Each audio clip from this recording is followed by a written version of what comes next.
Pemerkosaan terhadap 58 anak yang dilakukan oleh pengusaha Sony Sandra alias Koko menggegerkan masyarakat seiring kian beringasnya para predator anak. Lalu seperti apa Koko menjalankan aksinya dan mengapa korban takut melaporkan kasusnya ke polisi? Berikut ulasan sorotan siang hari ini.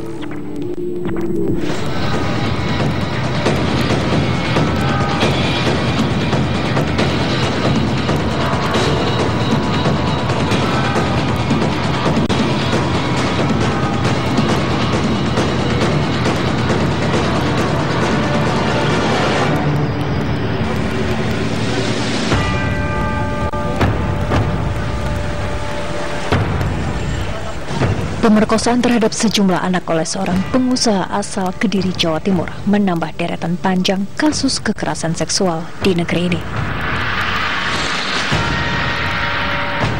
Yang mengejutkan, sang pelaku, Sony Sandra alias Koko, diduga melakukan tindak kekerasan seksual tersebut kepada 58 anak perempuan yang masih berusia belasan tahun.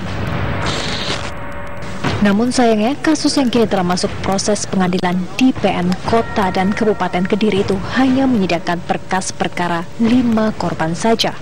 Sementara korban-korban lain dikabarkan banyak yang mencabut laporannya. Ya, itu artinya dari LSM itu sudah berkirim surat secara resmi kepada KPAI, ke Presiden dan lain-lain. Setidak-tidaknya mereka sudah menyuguhkan ada 17 data korban. 17. Dan menurut mereka sendiri, diduga 58, sedikitnya 58 orang anak yang rata-rata anak umur SD kelas 6 dan kelas 2 SMP. Dari 17 kok ke bisa 58 tuh bagaimana? Apakah ada yang datang melapor, melapor. Nah, tapi kemudian mereka satu persatu hilang. Aksi bejat Koko kepada puluhan anak perempuan itu diduga terjadi pada tahun 2015 lalu. Lewat iming-iming uang, Koko dengan mudah membujuk para korban dan melakukan aksinya berulang-ulang. Sebelum dicabuli, korban yang kebanyakan masih pelajar SD dan SMP tersebut dicekoki obat anti hamil. Terdakwa ini membujuk itu memberikan iming-iming yaitu berupa finansial uang. Selanjutnya juga memberikan beberapa semacam memberikan kepercayaan bahwa akan diberikan pil ya, biar nantinya tidak akan menjadi hamil, begitu ya. Dalam persidangan 12 Mei lalu, terdakwa menyatakan tidak pernah melakukan kekerasan maupun bujuk rayu kepada korban seperti yang telah dituduhkan. Terdakwa juga menyerahkan surat pernyataan dari para korban yang mengaku tidak mengenal maupun berhubungan dengan Sony Sandra, melainkan dengan seseorang bernama Koko. Memang itu tidak ada kekerasan, tidak ada bujuk rayu, tidak ada ini ya. Bahkan kita mengatakan di dalam persidangan itu bukan saudara Sony yang aktif berhubungan dengan orang itu, tetapi adalah mereka yang sudah punya jaringan, teman yang satu ngajak teman yang lain. Kita menyerahkan bukti di persidangan tadi adalah surat pernyataan dari para korban itu yang mengatakan bahwa mereka tidak pernah berhubungan dengan saudara Sony, tapi adalah saudara berhubungan dengan saudara Koko.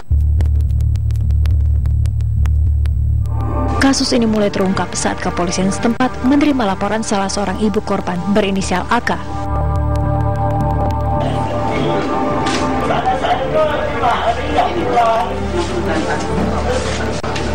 Saya laporannya di kota saya, akhirnya dilakukan ke Kapolsek. Akhirnya Kapolsek itu bantu untuk mencari. Akhirnya terus saya dengar kok, karena saya udah enggak ini saya.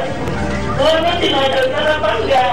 Ya dinaikkan aja Pak, dan itu. Terus akhirnya Mas Kapolres Pak itu.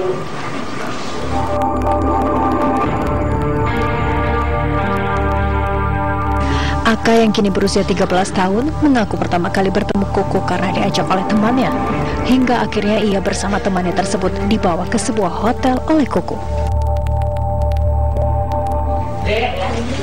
Waktu itu kejadiannya kamu ketemu dengan siapa yang ada kamu ketemu sama Koko? Mungkin Yang ini siapa? teman main. Umurnya berapa dia? 16. satu kelas sama kamu? Enggak. Berarti kamu bisa ketemu sama dia? Di telepon? Iya. Bilangnya mau ngapain? Nemenin Udin Nemenin Udin ngapain? di hotel Kepitaun. Oh, bilangnya cuma nemenin. Iya. Nah, terus ternyata di sana ketemu siapa? Sama Koko. Terus apa yang dilakukan Koko ketika ketemu kamu sama teman kamu itu? Suruh naik mobil terus jalan ke hotel. Oke. Selama ini, Sony Sandra alias Koko dikenal sebagai seorang pengusaha yang cukup ternama di Kediri. Kedekatannya dengan berbagai pihak elit daerah Kediri diduga turut berpengaruh terhadap penanganan kasusnya selama ini. Tim TV One mengabarkan.